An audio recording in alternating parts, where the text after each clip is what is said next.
आदाब दोस्तों, जैसा आप सभी लोगों को पता है कि विकास के नाम पर पुराने पुराने हेरिटेज को, पुरानी पुरानी बिल्डिंग को, पुराने पुराने मॉन्यूमेंट्स को तोड़ने का एक पुराना इतिहास है।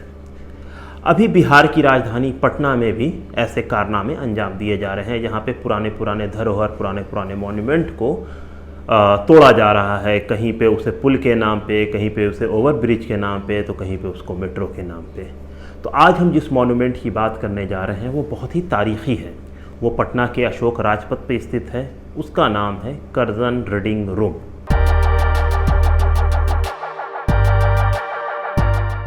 कर्जन रीडिंग रूम खुदा बख्श लाइब्रेरी का एक रीडिंग रूम है, जिसको लेकर कुछ दिन पहले काफ़ी कंट्रोवर्सी हुई थी। पटना के जो सिविल सोसाइटी के लोग हैं उन्होंने विरोध किया था कि पुल के नाम पे, फ्लाईओवर के नाम पर इस हेरिटेज को ना तोड़ा जाए, जिसके बाद सरकार ने अपना स्टैंड थोड़ा पीछे लिया। लेकिन आज तक पब्लिकली इस चीज़ पे बात नहीं हुई कि बेसिकली सरकार अब क्या करने वाली है।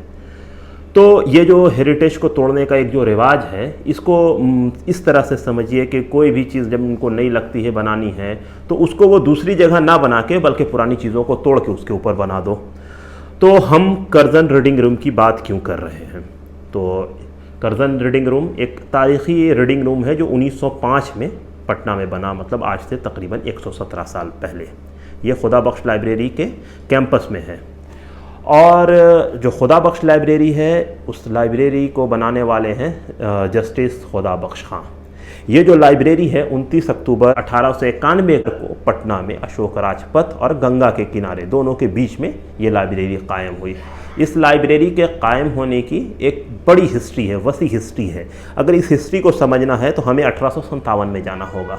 बेसिकली हम जानते हैं कि 1857 में बहादुर शाह जफ़र ने हिंदुस्तान के इनकलाबियों को लीड किया था। इसके अलावा अलग अलग इलाके के अलग अलग राजवाड़ों ने अपने इलाके में लीड किया, जैसे बेगम हज़रत महल अवध में, तो तांतिया टोपे हो गए, और ऐसे बहुत सारे लोग हैं जिन्होंने अपने इलाके में 1857 को लीड किया। लेकिन इन सारे लोगों की हार हो जाती है, अंग्रेज़ हिंदुस्तान पे काबिज़ हो जाते हैं, और इसके बाद होता है लूट। अंग्रेज़ी सिपाहियों ने और उनके साथ जो हिंदी सिपाही थे, हिंदुस्तान के सिपाही थे, उन्होंने भर भर के इन रियासत को लूटा। तो लूट में सिर्फ धन दौलत नहीं होती थी, बल्कि मैन्यूस्क्रिप्ट, पुराने पुराने दस्तावेज़ जिसकी बहुत कीमत होती थी, उन सारी चीज़ों को भी उन्होंने लूटा। तो उस ज़माने में रामपुर, जो आज की डेट में उत्तर प्रदेश में है, वहाँ के जो नवाब थे, उन्होंने फ़ौजियों के ऊपर ये इनाम रख दिया कि जो भी उन्हें मैन्यूस्क्रिप्ट, मखतूतात, पंडुलिपियाँ ला के देगा, उसे वो 1 रुपये देंगे। वैसे ही में जस्टिस खुदा बख्श खां के जो वालिद थे, जिनका नाम मोहम्मद बख्श था, छपरा के रहने वाले थे, एक वकील थे, उन्हें भी इस तरह के हेरिटेज का बहुत लगाव था। तो उन्होंने भी उस ज़माने में काफ़ी मखतूतात ख़रीदे थे और इसकी तादाद हज़ारों में थी। 1876 में मोहम्मद बख्श का जब इंतकाल होने लगा तो उन्होंने अपने बेटे खुदा बख्श को बुलाया और उनसे वसीयत ली कि मैं चाहता हूं कि तुम पटना में एक पब्लिक लाइब्रेरी कायम करो, जिनमें ये मखतूतात और जो मेरे कलेक्शन की किताबें वो वहाँ पे हों। खुदा बख्श खां अपने बाप के एक होनहार बेटे थे, बाप के सपने को पूरा करना चाहते थे। तो उन्होंने काफ़ी मेहनत किया, काफ़ी पैसा जमा किया। उसके बाद उन्होंने 80,000 की लागत से एक इमारत बनाई, और उसी इमारत में 29 अक्टूबर 1891 को इस वसीयत के साथ लाइब्रेरी कायम की गई कि कोई भी मखतूतात, मैन्यूस्क्रिप्ट पटना से बाहर नहीं जाएगा। इस तरह से पटना में एक तारीख़ी लाइब्रेरी की शुरुआत होती है। और ये लाइब्रेरी चलता है। उस ज़माने में बहुत बड़े बड़े जो स्कॉलर थे अपने वक्त के, वहाँ आने शुरू हुए, और इसकी जो मकबूलियत है, हिंदुस्तान के जो उस वक्त हेड हुआ करते थे वायसराय, उन तक पहुँची। 1903 में हिंदुस्तान के गवर्नर जनरल वायसराय, जिनका नाम है लॉर्ड कर्जन, वो पटना तशरीफ़ लाते हैं और वो खुदा बख्श लाइब्रेरी भी पहुँचते हैं। और इसमें एक जो मज़ेदार चीज़ है, खुदा बख्श लाइब्रेरी ने जिस लाइब्रेरी को खोला था उसका नाम था पटना ओरिएंटल लाइब्रेरी। वो खुदा बख्श लाइब्रेरी नहीं थी, लेकिन उनके चाहने वालों ने, उनसे अक़ीदत रखने वालों ने उसे खुदा बख्श लाइब्रेरी का ही नाम दिया, और वो उसी लाइब्रेरी को उनके नाम से ही मंसूब करते थे और उसी नाम से उसे जाना जाने लगा। और जब लॉर्ड कर्जन वहाँ आते हैं और उन्होंने वहाँ जब मखतूतात, मैन्यूस्क्रिप्ट, किताब देखा तो बहुत दंग हो गए, और फिर उन्हें लगा कि इसकी हिफाजत की जानी चाहिए। तो उन्होंने एक प्रपोज़ल दिया कि इसको बचाने की ज़रूरत है, इसे मेंटेन रखने की ज़रूरत है। वायसराय आए, चले गए। लेकिन उस वक्त वहाँ पर जो डीएम थे, डिस्ट्रिक्ट मजिस्ट्रेट थे, उनके कान में ये बात आ गई। कि वो एक स्कॉलर थे, वो लगातार लाइब्रेरी में आते थे, पढ़ाई लिखाई करते थे। उनका नाम था जे.जी. कमिंग। जे.जी. कमिंग ने एक प्रपोज़ल दिया कि खुदाबख्श लाइब्रेरी का एक अलग रीडिंग रूम होना चाहिए और एक गार्डन होना चाहिए, और उन्होंने फिर उसके लिए ज़मीन मुहैया कराई और इसका काम शुरू हुआ। लेकिन इसी बीच उनका तबादला हो गया। इसके बाद आलिया यूनिवर्सिटी जो आज है, उस ज़माने में मदरसा कहलाता था, कलकत्ता मदरसा, वहाँ के प्रोफेसर थे डॉक्टर डेनिसन रॉस, उनकी देखरेख में रीडिंग रूम बना और उसको मेंटेन किया गया।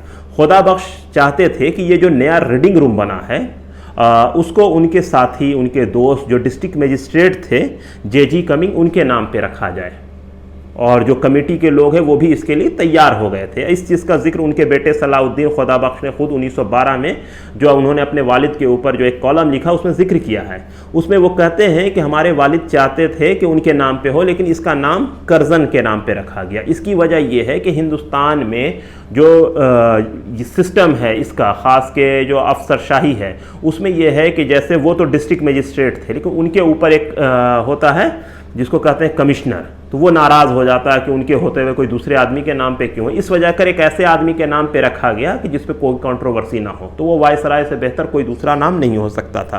तो इस तरह से 1905 में कर्जन रीडिंग रूम का नाम रखा गया और वो तामीर हुई। इस तरह से फिर बच्चे उसमें आके पढ़ने लगे, आज तक बच्चे उसमें पढ़ रहे हैं। तो अब इसमें पूछेगा नया क्या है इसमें ऐसा यूनिक। तो खुदाबख्श खां ने 1891 में खुदाबख्श लाइब्रेरी की बुनियाद डाली थी, लाइब्रेरी तामीर हुई, वहाँ आके बड़े बड़े लोग, बड़े बड़े स्कॉलर आके पढ़ने लगे। 1905 में कर्जन रीडिंग रूम भी कायम हो गया। लेकिन हुआ क्या एक चीज़ कि 1891 में जो इमारत बन के तैयार हुई थी वो 1934 के ज़लज़ले में ख़त्म हो गई, बर्बाद हो गई, ऊपर का हिस्सा टूट गया। जिसके बाद गवर्नर ने ये प्रपोज़ल दिया बिहार की सरकार को कि इस पूरी बिल्डिंग को तोड़ दिया जाए और इसकी जगह वापस से नई बिल्डिंग तामीर की जाए। तो इसके बाद वहाँ की जो किताब है लाइब्रेरी की, बगल में एक और इमारत है बिहार मेंस इंस्टीट्यूट, उसमें शिफ्ट किया गया, लाइब्रेरी उसमें चली। इसका जिक्र दास्तान मेरी में इकबाल हुसैन साहब ने खुद किया है, जो इस लाइब्रेरी के डायरेक्टर भी रहे हैं। और इसके बाद बिल्डिंग बनती है। बिल्डिंग को बनाने के लिए लाल पत्थर लाया गया और इसमें इंडो इस्लामिक आर्किटेक्चर का इस्तेमाल किया गया। और जब बिल्डिंग बन के तैयार हो गई तो वो काफ़ी खूबसूरत लग रही थी। उसके बाद किताब इसमें शिफ्ट किया गया, इसका रस्म इजरा हुआ और लाइब्रेरी चलने लगी। लेकिन इसी बीच 1939 में सेकेंड वर्ल्ड वॉर की शुरुआत हो गई। सेकेंड वर्ल्ड वॉर में पटना एक सेंटर था और चूंकि बिल्डिंग लाल थी, लाल पत्थर राजस्थान से लाया गया था, तो एक खदशा था हवाई हमले का। तो उस वक्त इस लाइब्रेरी को बचाने के लिए उस वक्त के जो सेक्रेटरी खुदाबख्श खां के जो बेटे थे, उन्होंने लाइब्रेरी की सारी किताबों को उठाकर दूर दराज के गांव में बैलगाड़ी से भिजवा दिया। और जब सेकेंड वर्ल्ड वॉर 1945 में ख़त्म हो गया, तब वहाँ से किताब वापस यहाँ लाइब्रेरी में मंगाई गई। तो ये एक डेडिकेशन था लाइब्रेरी को बचाने का, लाइब्रेरी को मजबूत रखने का, लाइब्रेरी को कायम रखने का। लेकिन आज के डेट में विकास के नाम पर इस रीडिंग रूम को तोड़ने की कोशिश की जा रही है। जस्टिस खुदाबख्श खां का जब इंतकाल हुआ 1908 में, तो उनको इसी के कैंपस में दफन किया गया, वो यहीं दफन है। तो इस चीज़ को समझिए कि जस्टिस खुदाबख्श खां के दौर में जो इमारत बनी थी वो 1934 के ज़लज़ले में ख़त्म हो गई। सिर्फ एक इमारत बनी 1905 में बची हुई कर्जन रीडिंग रूम। तो कहने का मतलब ये है कि जो इमारत खुदाबख्श खां से जुड़ी हुई है उसमें सिर्फ और सिर्फ कर्जन रीडिंग रूम ही बच चुका है, बाकी जो पुरानी इमारत थी वो ख़त्म हो गई। तो खुदाबख्श लाइब्रेरी को हम अपनी धरोहर मानते हैं, अपना हेरिटेज मानते हैं, यानी खुदाबख्श लाइब्रेरी जो है वो हमारा सोसाइटी का एक बहुत बड़ा एसेट है। तो जब हम उसको बचाने की बात करते हैं तो उन चीज़ों को भी बचाने की कोशिश करें जो इससे शुरुआती दौर से जुड़ा हुआ है।